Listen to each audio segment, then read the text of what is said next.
할렐루야. 미국에 유학을 간 딸이 엄마에게 전화를 걸어서 멸치가 먹고 싶다고 하였습니다.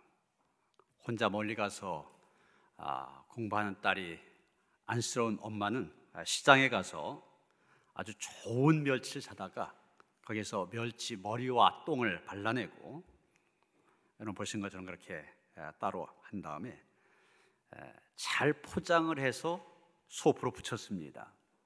근데 얼마 있다가 딸한테서 전화가 왔습니다. 엄마, 왜 멸치 머리와 똥만 보냈어요? 가만히 생각해 보니까 멸치를 잘 다듬어서는 멸치 몸통은 쓰레기통에 버리고 머리와 똥만 보낸 겁니다. 여러분 웃으셨죠? 이 엄마만의 얘기가 아닙니다. 우리의 인생도 그럴 수 있다는 얘기입니다. 우리의 인생을 살아가면서 멸치의 몸통은 버리고 머리와 똥만 붙들고 살 때가 많이 있습니다. 정말 중요한 것은 버리고 덜 중요한 것들, 주변적인 것들만 붙들고 살 때가 있다는 얘기입니다. 분명히 우리 인생의 궁극적인 목적이 있는데 그런 것들은 뒤로 하고 그죠? 눈앞에 보이는 것만 바라보며 살 때가 많다는 얘기예요. 신랑 신부가 결혼을 합니다. 그런데 결혼할 때 아주 호화스러운 호텔에서 결혼식을 치르냐, 아니면 소박한 예식장에서 결혼식을 치르냐, 이건 중요한 게 아닙니다. 신혼여행을 외국의 아주 유명 관광지로 가냐, 아니면 국내에 잘 알지도 못한 데로 가냐, 이것도 중요한 게 아닙니다. 반지를 다이아몬드로 했느냐, 금으로 했느냐, 이것도 중요한 것이 아닙니다. 정말 중요한 것은 두 사람이 서로 사랑한 것입니다. 두 사람이 진심으로 하나가 되어진 것입니다. 그런데 가끔 보면은 정말 결혼을 준비하는 신랑 신부들, 정말 중요한 것들은 뒷전이고 주변의 일들에만 관심을 기울이는 것을 보게 됩니다. 그러다가 다투기도 하고 그러다가 파혼을 하는 경우도 적지 않아 있습니다. 여러분, 우리가 인생을 살아갈 때 정말 중요한 것을 놓치지 말아야 됩니다. 정말 중요한 것, 반드시 지켜야만 되는 것, 이런 것들을 놓쳐서는 안 된다는 것입니다. 오늘 우리가 읽은 말씀 보면 한 서기관이 예수님께 나와 모든 계명 중에 첫째가 무엇이니까 이렇게 묻고 있습니다. 이 질문은 바로 인생에 있어 가장 중요한 것이 무엇이냐를 묻는 질문입니다. 이런 유대인들 계명, 율법을 지키는 일에 목숨을 걸다시피 하는 사람들입니다. 특히 모세오경에 나온 계명, 무슨 일이 있어도 지키려고 했습니다. 그런데 사실은 이 계명을 다 지킨 것 불가능한 일이었습니다. 왜냐하면 그 계명의 가지수가 너무 많았거든요. 유대인은 전승에 따라 모세오경에 나오는 613가지 계명을 지켜왔습니다. 창세기 3가지가 나오고 출애굽기 111가지, 레위기 247가지, 민수기 52가지, 신명기 200가지. 그래서 이 모세오경에만 나오는 계명이 도합 613입니다. 이 사람들이 613개의 계명을 둘로 분류했는데, 하나는 하라, 적극적인 명령이 있습니다. 그 적극적인 명령이 248가지. 그리고 하지 말아라, 소극적인 명령이라고 하는데 이것이 365가지였습니다. 이 248이나 365 의미가 있는 숫자입니다. 유대인들은 우리 사람들이 갖고 있는 이 사람의 몸의 지체, 눈, 코, 입, 팔다리 해서 이런 지체가 전체 248개라고 생각했습니다. 그리고 365, 1년 365일 아닙니까? 다시 말해서 하라 248가지, 하지 말라 365가지는 우리의 온몸을 다해서 365일 내내 그 계명을 지켜야 된다는 겁니다. 여러분, 이 613가지나 되는 계명 지킨다고 하는 거 쉬운 일입니까? 유대인이 지키려면 너무나 힘들었습니다. 물론 종교 지도자들이나 율법학자들 이 모든 계명을 알고 있었습니다. 알고 있으면서도 지키지 못했어요. 지킨 게 너무 힘들었어요. 일반 유대인들은 먹고 사느라 바쁘다 보니 다 알지도 못합니다. 또 아는 것도 정신없이 살다 보면 깜빡 잊어버리기도 하고 그래요. 지켜야 된다는 건 알면서도 지키지 못하다 보니까 이게 마음에 큰 짐이 되었습니다. 실제로 유대인들 가장 큰 문제가 무엇이었냐? 613가지나 된 그 많은 계명들 하나라도 어기면 안 됩니다. 하나라도 어기면 그게 죄가 되잖아요. 그래서 그 모든 조항들 문자 그대로 지키는 일에 몰두하다 보니까 도대체 왜 이 계명을 지켜야 되느냐, 이것은 잊어버렸습니다. 다시 말해서 이 많은 계명의 핵심이 무엇인지를 놓치고 있다는 것입니다. 오늘 본문에 나오는 서기관도 고민한 게 바로 그거였습니다. 하도 지키라는 계명이 많다 보니 이 가운데 정말 중요한 계명, 핵심적인 계명이 무엇인지 헷갈립니다. 그래서 예수님 찾아와 묻는 것입니다. 모든 계명 중에 첫째가 무엇이니까? 국어 사전을 보았더니 으뜸이란 말을 이렇게 풀이해 놨습니다. 많은 것 가운데 가장 뛰어난 것 또는 첫째 가는 것, 첫째 가는 것이 하겠습니다. 그래서 첫째 간 계명, 으뜸 계명이라는 말로 바꾸어서 오늘 제목을 정해 보았습니다. 다시 말해서 모든 계명 중에 첫째가 무엇이니까, 이 질문은 모든 계명 중에 으뜸이 되는 계명이 무엇이냐, 이런 질문입니다. 다른 말로 하면 하나님의 백성들이 지켜야 될 많은 계명이 있는데 그 계명 가운데서 가장 중요한 것이 무엇이냐를 묻는 것입니다. 이 서기관의 질문에 예수님께서는 속 시원한 대답을 주셨습니다. 613가지나 되는 많은 계명들, 그것을 한마디로 말하면 두 가지로 정리할 수 있다. 하나는 하나님을 사랑하는 것, 또 한 가지는 이웃을 사랑하는 것이다 말씀하셨습니다.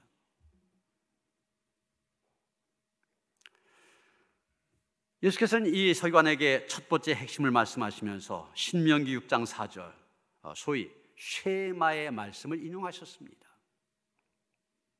이스라엘아 들으라, 주 곧 우리 하나님은 유일하신 주시라. 내 마음을 다하고 목숨을 다하고 뜻을 다하고 힘을 다하여 내 하나님 여호와를 사랑하라. 이 쉐마, 이스라엘 백성이라면 누구나 암송하고 있는 그런 말씀입니다. 그런데 30절 보면 하나님을 사랑하는데 네 가지 방법을 얘기하고 있습니다. 가장 먼저 마음을 다하여 하나님을 사랑하라, 그렇게 얘기하고 있습니다. 이 마음이란 말 헬라어 원어로 카르디아 이런 말 쓰고 있는데 순도 100%라는 뜻입니다. 100% 순수하다. 다시 말해서 이 말은 중심으로 하나님을 사랑하라는 말입니다. 둘째로 목숨을 다하여 하나님을 사랑하라고 하십니다. 목숨, 우리 인간의 가장 중요한 것 아닙니까? 하나님을 사랑하되 그 목숨을 다하기까지, 목숨이 끊어지기까지 사랑하라는 말입니다. 세 번째, 뜻을 다하여 하나님을 사랑하였습니다. 이 뜻이라고 하는 것, 지적인 능력이나 생각하는 힘을 가리킵니다. 하나님을 사랑하되 맹목적으로 하지 말고 분명한 이해력과 통찰력을 가지고 하나님을 사랑하라는 겁니다. 마지막으로 힘을 다하여 하나님을 사랑하라고 하십니다. 모든 에너지를 또 쏟아서 하나님을 사랑하는 얘기입니다. 그런데 이 30절 말씀 자세히 보면은 계속해서 반복되는 한 가지 단어가 계속 반복되는 것을 보게 됩니다. 30절 다시 읽습니다. 마음을 다하여, 목숨을 다하여, 뜻을 다하여, 힘을 다하여 주 너의 하나님을 사랑하라.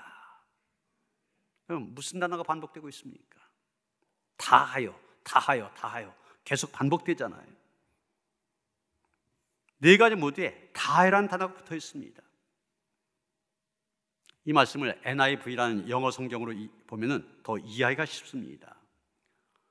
Love the Lord your God with all your heart and with all your soul and with all your mind and with all your strength. all이란 말을 쓰고 있습니다. 부분적으로가 아니라 all인, 모든 것을 던져서 하나님을 사랑하는 얘기입니다. 예수님은 이것이 우리가 지켜야 될 가장 큰 계명이다 말씀하십니다. 그렇다면 반대는 어떻습니까? 하나님을 올인해서 사랑하지 않는 것, 가장 큰 죄라고 하는 결론이 나옵니다. 이 말씀을 보면서 우리는 스스로 질문해야 됩니다. 과연 나는 하나님을 다하여서, 올인하여서 하나님을 사랑하고 있는 것인가? 정말 여러분, 모든 것을 던져서 하나님을 사랑하고 있습니까? 올인하여 하나님을 사랑하고 있냐는 얘기입니다. 여러분, 우리가 올인해서 하나님을 사랑한다고 하는 것은 하나님 외에 다른 신들은 찾지 않는다는 그런 뜻을 갖고 있습니다. 오직 하나님만 섬기고 하나님만 의지하고 하나님만 신뢰한다는 그런 뜻입니다. 그런데 어떻습니까? 우리 주변에 보면 믿는다고 하면서도 하나님이 아닌 다른 것들을 의지하고 다른 것들을 신뢰하는 교인들이 많이 있습니다. 여러분, 우리 기독교인들 가운데 가장 심각한 문제 하나를 뽑는다면 하나님을 믿는다고 하면서도 동시에 다른 것들을 믿고 의지한다는 것입니다. 어떤 통계에 보면은 한국교회 교인들 가운데 50% 이상이 자기에게 좋지 않은 일이 생긴다든지 어렵고 힘든 일이 생긴다든지 가족 가운데 누가 병에 들었다든지 사업에 어려움이 닥쳤다든지 이러면은 사주팔자 보는 사람, 점쟁이, 운명철학한 사람, 이런 사람을 찾아간다는 것입니다. 50% 이상이. 많은 교인들이 평소에는 열심히 하나님께 기도하다가도 정말 급할 때는 하나님을 찾기보다는 점쟁이를 찾는다는 겁니다. 절반 이상의 사람들이. 말도 안 되는 얘기 아닙니까? 그 사람들 찾아가서 어떻게 합니까? 생년월일, 출생시간, 이름, 소위 사주팔자라고 하는 것이죠. 이런 걸 말합니다.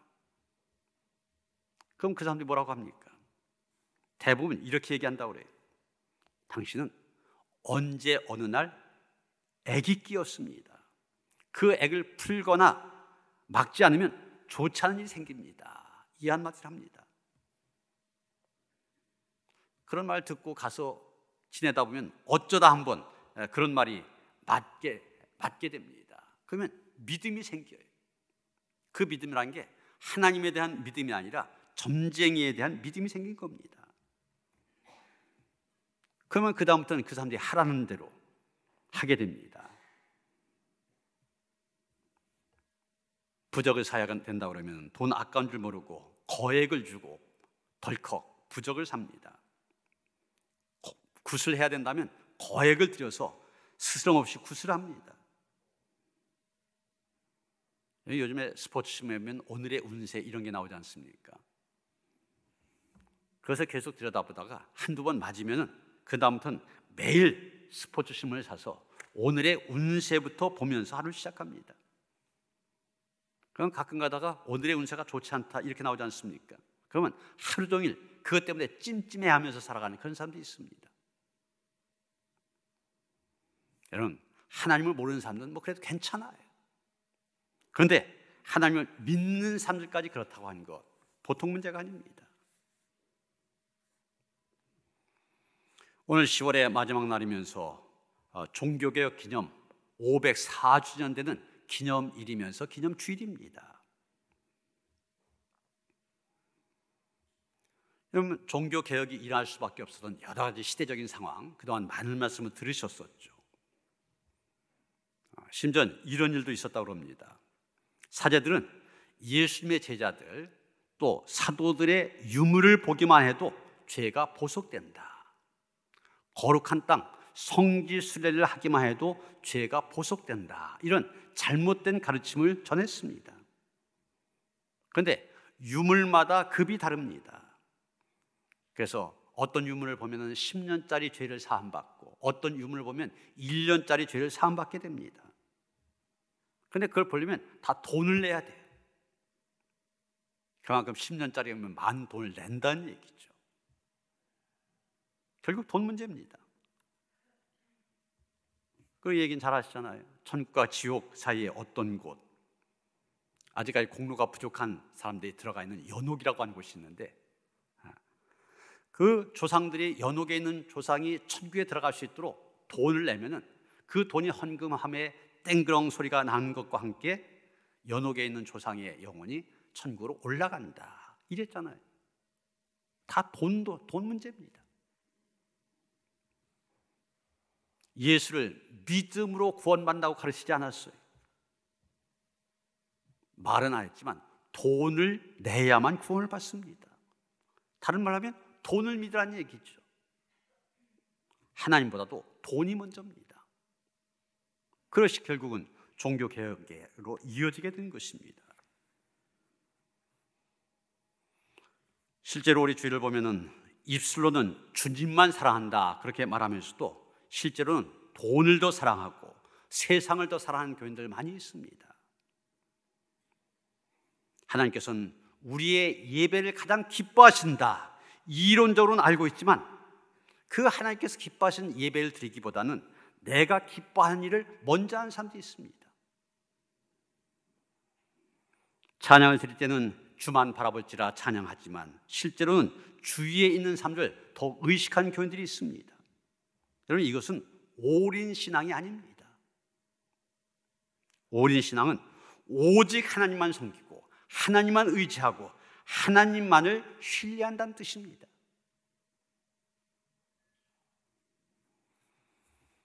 만약 하나님과 겸하여 세상을 사는다면 그것은 영적인 간음이라고 말할 수 있고, 그런 사람 영적인 바람둥이라고 말할 수 있을 겁니다. 여러분, 바람 피는 사람들, 바람둥이들, 자기 아내 사랑하지 않는 것이 아닙니다. 분명 그 사람들도 아내를 사랑합니다. 그런데 아내만 사랑하는 것이 아니라 다른 여자도 함께 사랑하기 때문에 문제가 된 것입니다. 결혼을 했다면 내 아내, 내 남편만을 사랑해야 됩니다. 그런데 다른 남자, 다른 여자를 사랑하기 때문에 간음했다고 말하는 것이고, 그런 사람들을 바람둥이라 이렇게 부르는 것입니다. 마찬가지로 만약 하나님과 겸하여 세상을 사랑하고 세상을 신뢰한다면 그 사람들 영적인 바람둥이라 말할 수 있을 것입니다.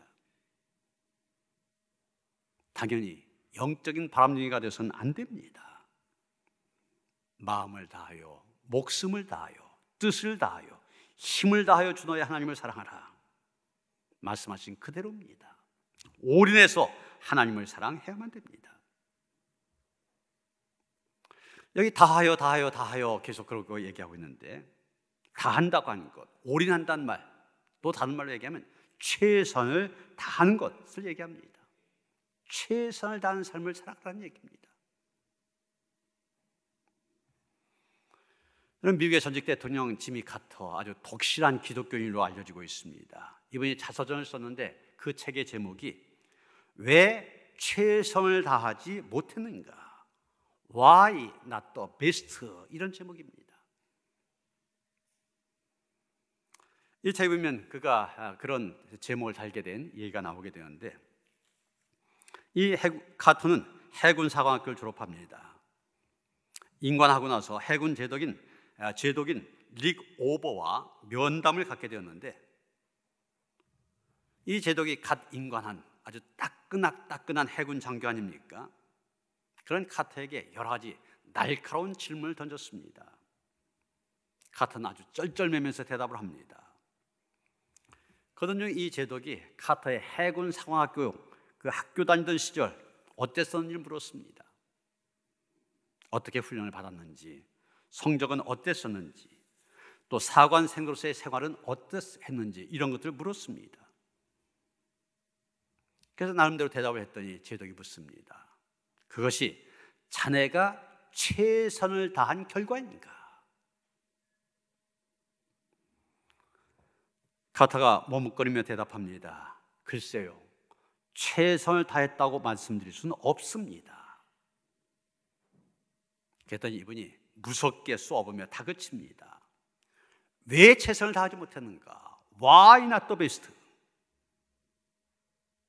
그 질문에 카터는 더 이상 대답할 수 없었다는 겁니다. 그리고 그날 밤 잠자리에 들면서 이런 생각을 하게 됩니다. 내 인생 끝난 날 내가 주님 앞에 서게 될 터인데, 그때 이 제독이 한 말처럼 주님께서 내게 또 묻지 않으실까? 너는 최선을 다했느냐? 만일 그때 머뭇거리면 주님께서 왜 최선을 다하지 않았느냐 책망하시지 않으실까? 이런 생각을 하면서 카터는 그 이후로 이 말을, 왜 최선을 다하지 않는가, Why not the best? 자기 인생의 좌우명으로 삼았다고 합니다. 그래서 좌우명 그대로 자기의 삶에 최선을 다한 결과 미국 대통령이 되었고, 이 카터는 오히려 대통령 재임 시절보다 대통령에서 퇴임한 이후에 더 존경받는 사람이 되었습니다. 세계 평화를 위하여 세계 곳곳을 달아다니고 심지어 북한까지 갔잖아요. 또 집 없는 사람들에게 집을 지어준 헤비타톤 운동의 앞장을 서고, 지난 10월 1일이 이분의 97세 생일이었다고 합니다. 미국에서 생존해 있는 최고령의 대통령이자 역대 가장 장수한 대통령, 아직도 지금 언론의 주목을 받고 있다는 얘기. 여러분, 예수님께서 우리에게 말씀하신 것이 바로 이것입니다. 하나님을 사랑하되 다하여 올인하여 너의 최선을 다하여 사랑하라는 것입니다.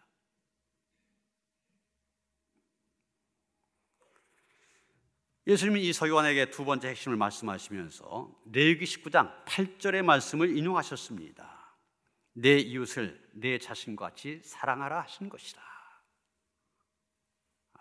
이 말씀도 유대인이라면 다 암송하는 그런 말씀입니다.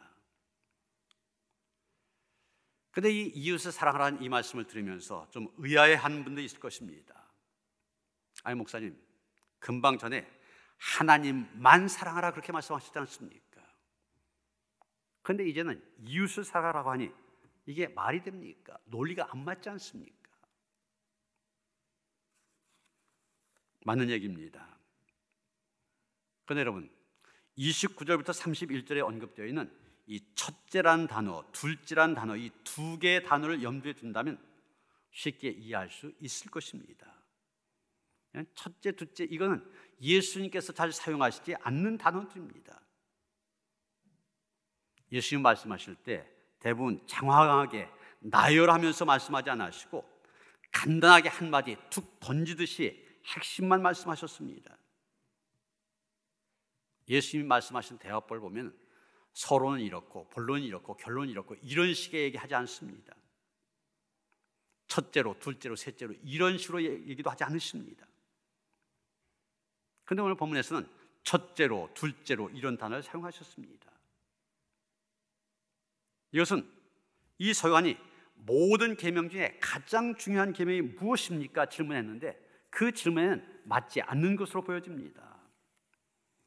왜냐하면 가장 중요한 계명 그랬잖아요.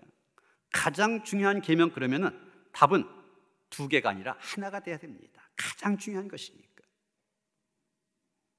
그런데 예수님은 첫째로 하나님을 사랑하라, 둘째로 이웃을 사랑하라 말씀하셨습니다. 무슨 얘기입니까? 이것은 하나님 사랑과 이웃 사랑 두 가지가 다 중요하다는 것입니다. 다만 그 사이엔 우선순위에 문제가 있기 때문에 첫째로 둘째로 말씀하신 것입니다. 예수님은 하나님을 사랑하는 것이 이웃을 사랑하는 것보다 앞서야 된다는 것을 분명히 밝히시기 위하여 드물게 이런 화법을 사용하신 것입니다. 하나님 사랑이 형제 사랑의 밑바탕에 있어야 된다는 것을 가르치기 위해서, 그 우선순위가 바뀌어져서는 안 된다는 것을 가르치기 위해서 이렇게 말씀하신 것입니다. 더 나아가서 하나님을 사랑하는 것이 이웃 사랑하는 것보다 앞서서 해야 될 일이지만 또 거기서 끝나서도 안 된다는 것입니다. 하나님 사랑 끝, 이래서는 안 된다는 얘기예요. 먼저 하나님을 사랑해야 되지만 하나님을 사랑하는 것이 전부가 아니라는 얘기입니다. 예수님은 수직적으로는 하나님을 사랑해야 되지만 수평적으로 이어서 이웃을 사랑해야 된다는 말씀입니다.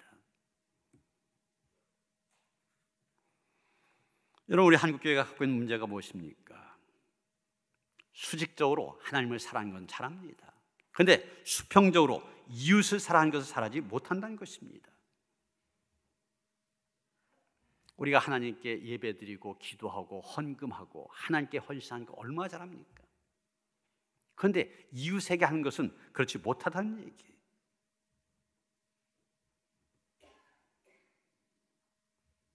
당연히 하나님을 사랑하는 것이 이웃을 사랑하는 것보다 앞서야 되고 하나님 사랑을 강조하는 것 마땅한 일입니다. 그러나 첫째만을 강조해서는 안 된다는 것입니다.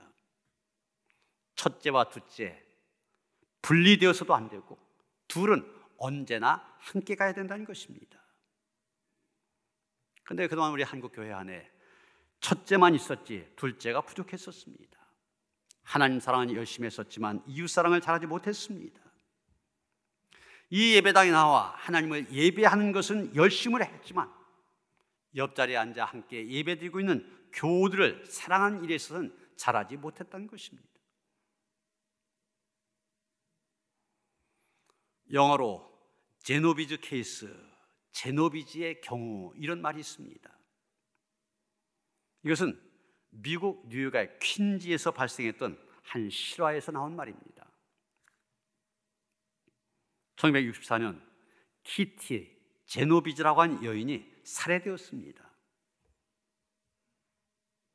그런데 이 여인이 살해당할 때 그 주변에 아파트나 빌라 같은 이 건물로 둘러싸여 있었는데 이 여인이 공격받고 살해되는 장면 38명의 얼굴이 창문에서 그것을 바라보았습니다. 그런데 그 가운데 한 명도 경찰을 부른다든지 나서서 그 여인을 도와준 사람이 없었습니다. 나중에 경찰이 이들을 조사했는데 그 38명 한결같이 다른 사람이 도와줄 것으로 생각했습니다. 이렇게 대답을 했다는 것입니다.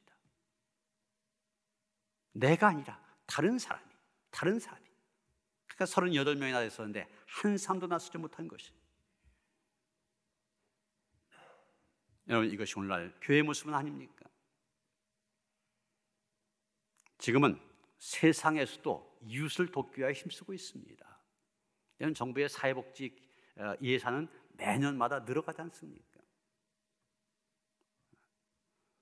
이 동사무소도 큰 업무가 크게 나누면 행정 업무, 또 하나가 사회복지 업무입니다. 회사에서도 이 사회복지를 위한 이웃을 돕는 일에 얼마의 예산을 쓰지 않으면 안 될 정도예요. 봉사를 많이 하면 대학에 들어가는데도 또 취업을 하는데도 유리합니다. 지금 세상도 그런 식으로 바뀌어가고 있는데 하나님을 믿는 우리들은 어떠냐는 것입니다. 수직적으로 하나님과의 관계가 좋은데 수평적으로 이웃과의 관계, 이웃사랑 제대로 하고 있냐는 얘기입니다. 요한일서 4장 20절 21절 보면 이렇게 말하고 있습니다. 누구든지 하나님을 사랑하노라 하고 그 형제를 미워하면 이는 거짓말하는 자니 보는 바 그 형제를 사랑하지 아니하는 자는 보지 못한 바 하나님을 사랑할 수 없느니라. 우리가 이 계명을 주께 받았나니 하나님을 사랑하는 자는 또한 그 형제를 사랑할지니라. 여러분, 하나님을 사랑한다고 하면서도 이웃을 사랑하지 않는 사람, 거짓말한 사람이라고 말하고 있습니다.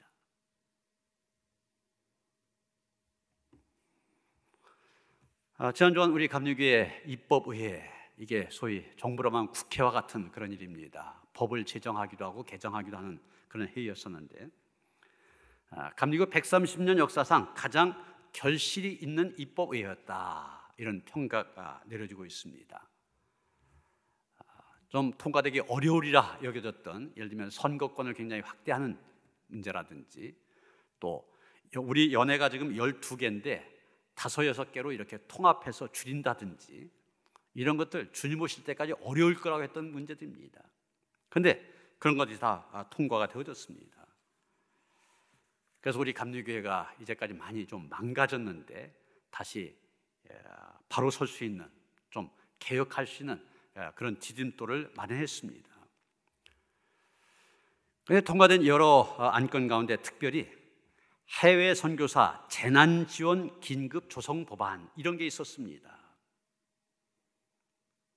이런 이 코로나19 때문에 물론 많은 사람들이 힘들어하고 있지만 이 해외에 나가 있는 선교사들 굉장히 힘들어하고 있지 않습니까?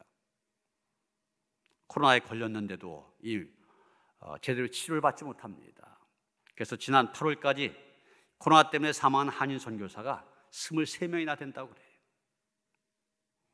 저보다 1년 선배되는 브라질 선교사님이 계시는데 그 선교사님도 그 사모님과 두 분이 같이 코로나에 걸렸었는데 이 선교사님은 회복이 되었지만 결국 사모님은 세상을 떠나고 말았습니다. 이 브라질이다 보니까 제대로 치료를 받지 못한 것이죠. 그래서 이런 식으로 어려움을 겪고 있는 선교사님들, 이들 위해서 재난지원금을 2년 동안 부담금의 0.3%를 더 내어서 35억 내지 40억 가량의 기금을 조성해서 선교사를 돕자, 이런 법안입니다. 그런데 보통 부담금을 더 매겨서 내자 이런 의안이 나오면 반대 의견들이 많습니다. 지난 2년 전에도 입법의회 때 이 신학대학 3군데를 돕자는, 그래서 돕기 위한 기금을 마련하자 법안이 올라왔었는데 지금 교회도 어려운데 어떻게 부담금을 더 낼 수 있냐, 이런 의견들이 더 많아서 부결된 일이 있습니다. 그런데 지금은 더 어렵지 않습니까? 코로나19 때문에 교회마다 더 힘들죠. 그래서 당연히 좀 반대 의견들이 많을 거라 그렇게 생각되었는데 이번에는 반대 의견 낸 사람 한 사람도 없었고 만장일치로 그 법안이 통과되었습니다. 심지어 이 법안이 통과될 때 회중석에서 박수가 터져 나오는 그런 진풍경까지 연출하였습니다. 가만히 생각해 봅니다. 어떻게 이런 일이 가능했을까? 어려운 선교사님들, 내 이웃을 내 몸과 같이 사랑하라. 그 선교사님들 내 자신과 같이 보는 사랑이 있었기 때문에 가능하지 않았나, 이런 생각을 하게 됩니다. 사랑하는 성도 여러분, 가장 큰 계명, 으뜸 계명은 사랑입니다. 하나님을 사랑하되 올인하여 최선을 다하여 사랑해야 됩니다. 이웃을 사랑하되 내 몸과 같이 그만큼 적극적으로 사랑을 해야 됩니다. 이런 사랑을 실천한 우리에게 예수님 말씀하십니다. 내가 하나님의 나라에서 멀지 아니하다. 그 계명을 지킨 사람이 하나님의 백성이라는 얘기입니다. 우리 모두가 으뜸 계명, 이 사랑을 실천함으로 진정한 하나님의 백성되어 살아가는 그런 성도들 되어주시기를 주님의 이름으로 축원합니다. 하나님, 우리의 귀가 열려서 하나님께서 주신 많은 계명 가운데서 정말 중요한 것, 우리가 꼭 지켜야 될 것들, 으뜸 계명을 깨달아 알게 하시고 듣게 하시니 감사를 드립니다. 지킬 수 있는 믿음과 용기를 허락하여 주시옵소서. 그래서 우리 모두가 하나님 나라에서 멀지 아니한 하나님의 백성으로 살아가게 하여 주시옵소서. 예수 그리스도 이름 받들어 기도하였사옵나이다. 아멘.